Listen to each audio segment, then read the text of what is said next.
Welcome back to GTA 5 and a new update. As you can see, we have a new jet, which is the F-160 Raiju, or a reference to the real-life F-35, more specifically the F-35B, because it has VTOL, which is vertical takeoff and landing. As you can see at the engine in the back, it can take off and land vertically. Now this actually looks really cool. If you look to the previous jets in this game, then this is actually pretty damn cool. Like, come on, we now have an F-16 in the game, A-10 and an F-35. Like, how cool is that? Now I have to say they did a pretty decent job in recreating the F-35, because it actually looks alright. Like, the details are like completely wrong, but according to GTA standards this is actually pretty realistic. Like, if you compare that to an F-16 and if you then compare this to an F-35, then yeah, it works. You know that it is an F-35. Now first, when I saw the picture of the new update, I thought this might have been a combination of an F-22 Raptor and an F-35, but now I'm convinced that it's like completely an F-35.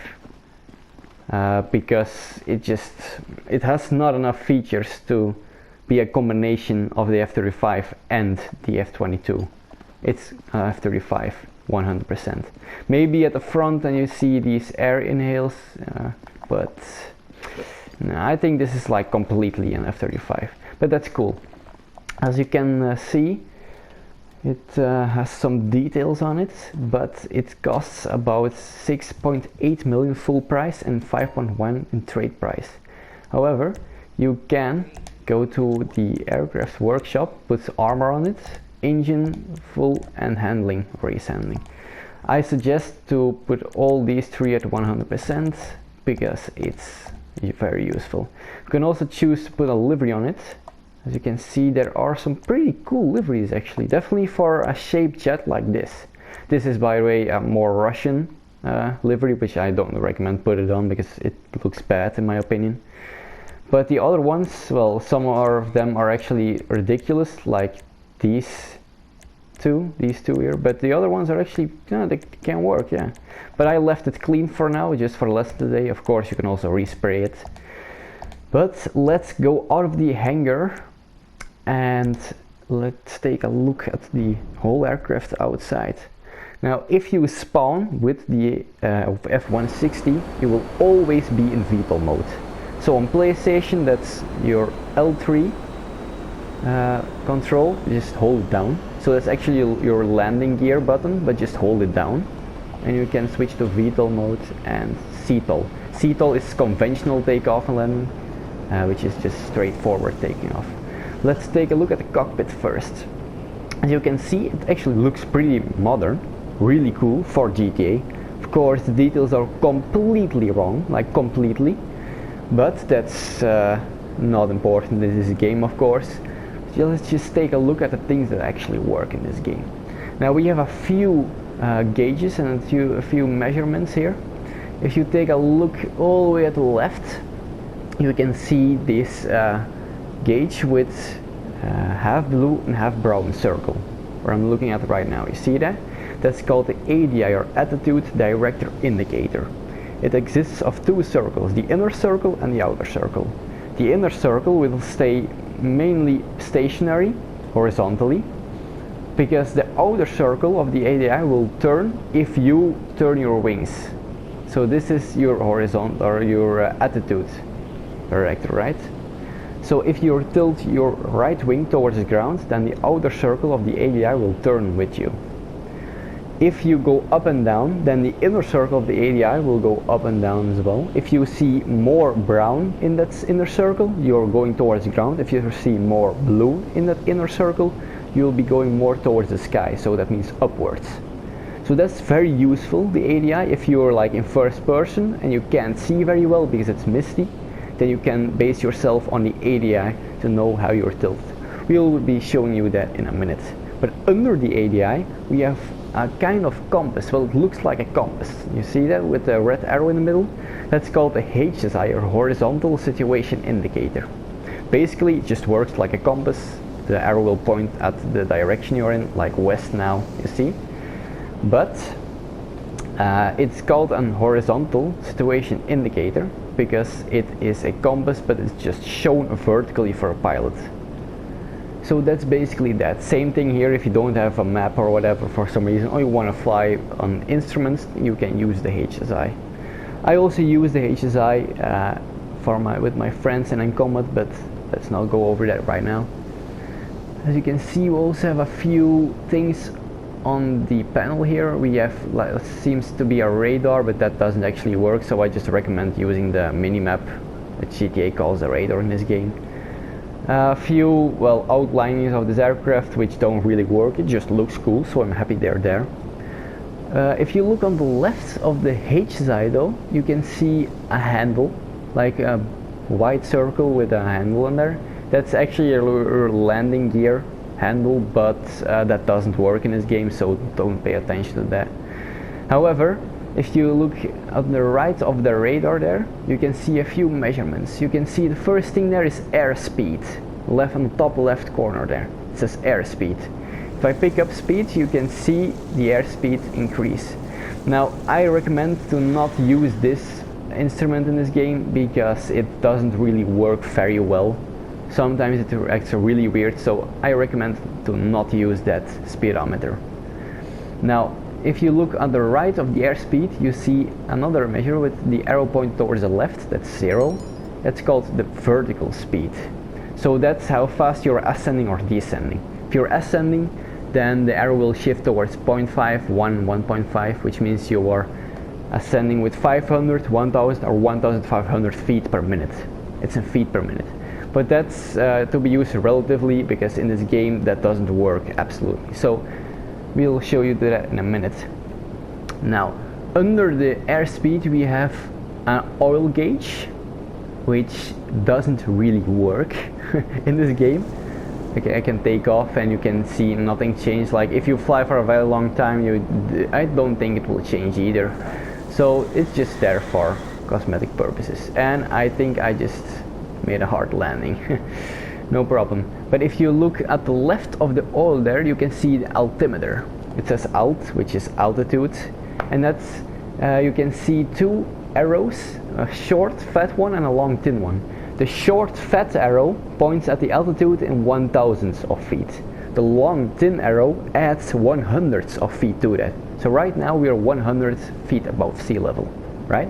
And that's right, because if I take a look on the map, then here is the sea level, and we are standing on land at Fort Sankudo, which is a little bit higher, and we are 100 feet above sea level. This is not above the ground, mark that, it's above sea level. So if you're at a certain altitude, it is possible that you'll still run into the ground because it's measured from sea level. Under the altimeter, you have a fuel gauge that probably doesn't work. I haven't tested, but that is not gonna work. On the right we have a pressure gauge. On the right of the fuel gauge we have a pressure gauge, which is a fuel PSI. That's just the pressure of your fuel tank, I suppose. Obviously that doesn't work because this is GTA. And I think actually that's about everything that works in this game. I haven't found the landing gear lights yet. I don't think the stick actually works. No, if I pull my stick it has two sticks for some reason, which is bullshit. Because in real life in the F-35 you have a stick on the right side which looks completely different than this stick, and you have throttle on the left, and then the panels in front, of course, and for your legs, for the rudders, you see. But that's everything about the cockpit. If you see at the exterior of the plane, you can see these ailerons at the back of the wings. You can see these rudders that are changing right now. The two vertical stabilizers where the rudders are attached to, and then the horizontal stabilizer, which is that horizontal thing behind the engine, so below the rudders and vertical stabilizer. But that's not important, you don't have to remember that. Otherwise we just have missiles, homing missiles, and explosive MG which comes out the side there. Now the rockets actually come from behind. You can see the rockets there hanging. You can go in stealth mode though. If I press arrow to the right on PlayStation, you're in stealth mode. It doesn't matter what altitude you are or if you're standing on ground, it doesn't matter. Just press right, but you can't shoot anymore, but you're in stealth mode, so you will be invisible off radar. Note that if it's dark, you are still pretty visible because this aircraft has lights. As you can see at the back and at the sides of the wing and the back, on top of the rudders, you can see lights. Now at night this is pretty obvious, so make sure to know that you are not invisible, only off radar if you're in stealth mode. You can also tell if you're in stealth mode because your arrow is pinging on the radar, or the bomb bay doors or the rocket doors are closed and you're in stealth mode. You're not. So that's actually pretty cool. Now I haven't found a feature to tell if you're in stealth or not in first person either. Maybe someone will find, but I don't think it's there, so you just have to focus on the exterior. So if you're first person, you go in stealth mode, you can obviously not see missiles or whatever weapon you're using, so that's another indicator for being in stealth. But that's actually pretty cool. So let's take off now. As you can see, the airspeed is going, but don't pay attention to that. I have pulled up my landing gear, by the way. If you can see the vertical speedometer there, you can see if I'm descending now and the arrow is pointed below the 0, that means I'm descending. And if the arrow points upwards, then I'm ascending. Vertical speedometer, remember? Then the altitude, as you can see, we are now about 1,500 feet above sea level. Let's descend a little. Now we're about 1,000 feet above sea level. 1,000, there we go. Now there is a few not difficult, but rather important features that you have to know in this game. Above 900 feet, we're now almost exactly on 900 feet, you fly a bit faster. If you fly below 900 feet, like this, you'll be a bit slower. That's for every aircraft in this game. Now there is another important border, if I can tell you. Then it's 8,000 feet, which is the roof of the game. That is the maximum altitude that you can fly with any aircraft. It's just called the roof at 8,000 feet. So remember those two. 900 feet is the level where you start going faster, and 8,000 feet is the maximum altitude. You can go higher, but you will be pushed down back towards 8,000 feet or lower, right? So that's the altimeter. As you can see, the fuel gauge and the pressure gauge and the oil gauge haven't changed at all, so they are not working in this game.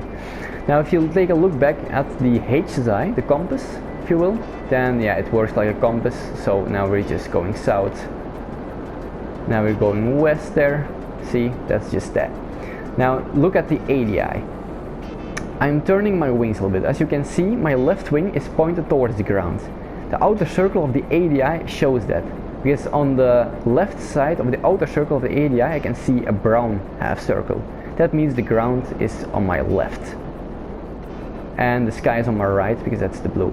Now if I go back horizontal like this and I ascend, you can see the inner circle of the ADI go a little bit down, so you can see more blue in the inner circle of the ADI now. That means that I'm going towards the sky, so higher.